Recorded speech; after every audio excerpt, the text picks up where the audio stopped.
Yeah, therapy was yesterday. Therapy, it started off rough, but it ended good. My boys pretty much aired out their grievances with one another. It was a lot of tears shed on my part. Colton, he didn't cry, but he got emotional. But Anthony shed a lot of tears, but we got through it. But at the end, I just stepped back, when we were leaving and stuff, because I could tell Anthony was still very much upset and emotional. I was too. We went out the back way because he didn't want anybody to see that he was upset and crying.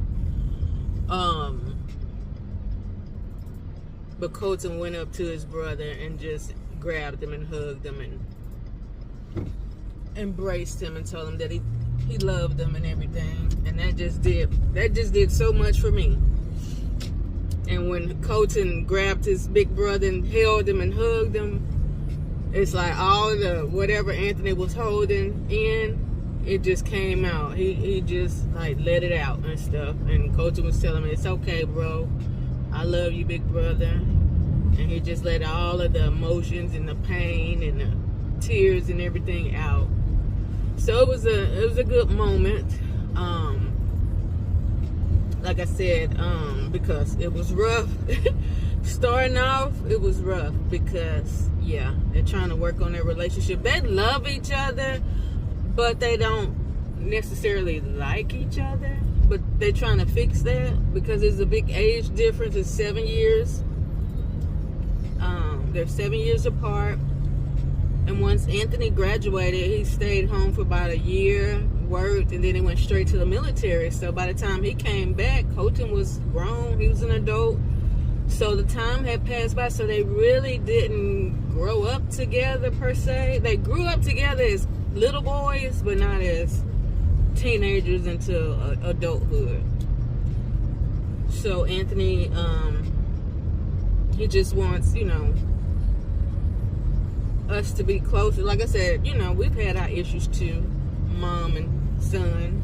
That's my oldest, and we bumped heads. But the love don't ever change.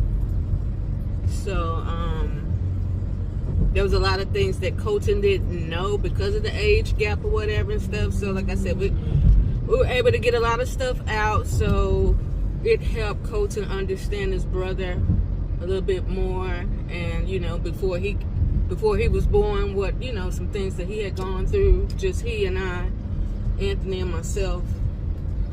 So, but yeah. Not to get into our business or whatever and stuff.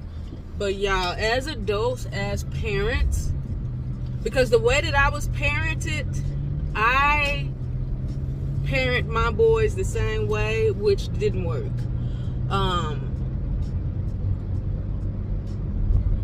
Y'all see this side of me on YouTube and stuff, but I haven't always been this way. I was a very strict, no-nonsense parent coming up because I had boys, so I was really rough and hard, especially on Anthony. So the side that they see now, they didn't see this, coming up and stuff.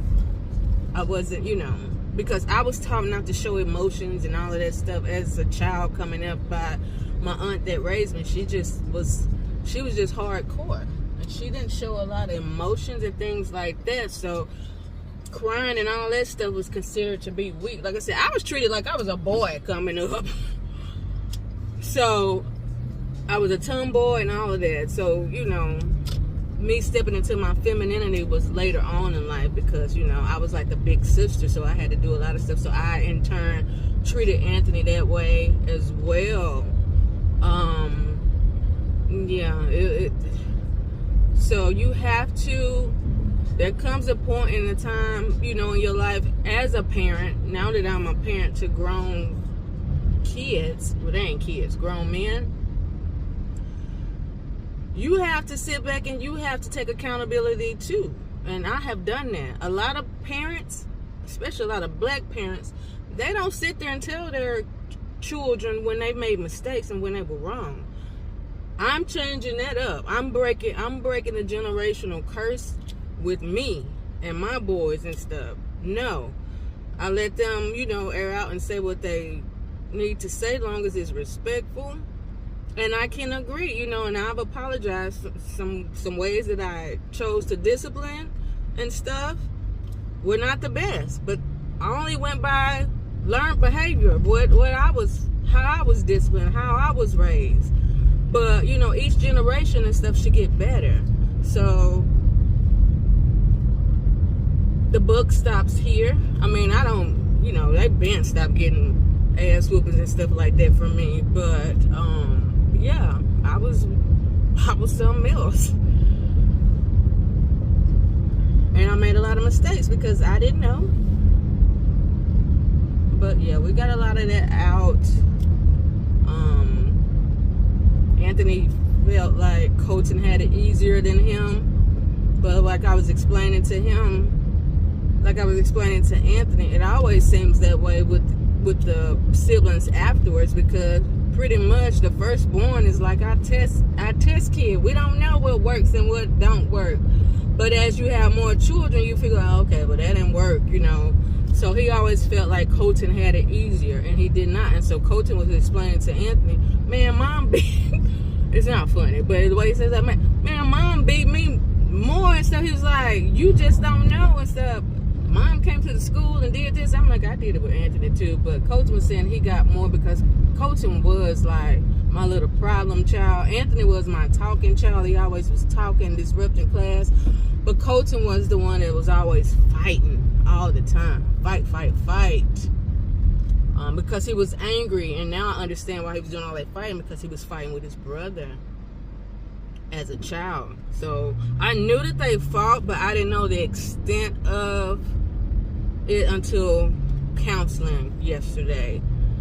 So, and Colton just, he kind of aired it out like, man, I didn't understand why my brother would fight me like every day the way he was fighting me and stuff. And so Anthony was explaining to him that he felt like he had to be in charge because I was at work all the time, and that he knew that I was going to call and check on and be like, did you do this, do that and stuff. And so Anthony pretty much took on my role when I wasn't there, but I guess he kind of took it overboard.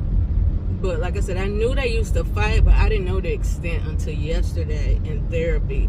So Colton has held on to this resentment for all of these years with his brother. Although he loves his brother and he's still, but I just didn't know the extent until yesterday. You can be in the same household and have different experiences. That's all I can say, because it happened to me. But I was glad that they were able to hash it out. And so now they're working towards really, truly getting to know each other. They're brothers, but they don't really know each other. They don't know what each other kind of like and stuff like that. Now, when there's a crisis or whatever, they're going to come together and be there for each other. Like when Anthony had his terrible accident on the freeway, Colton got me there. We was there. Like I said, important thing. No. Did it stop on me?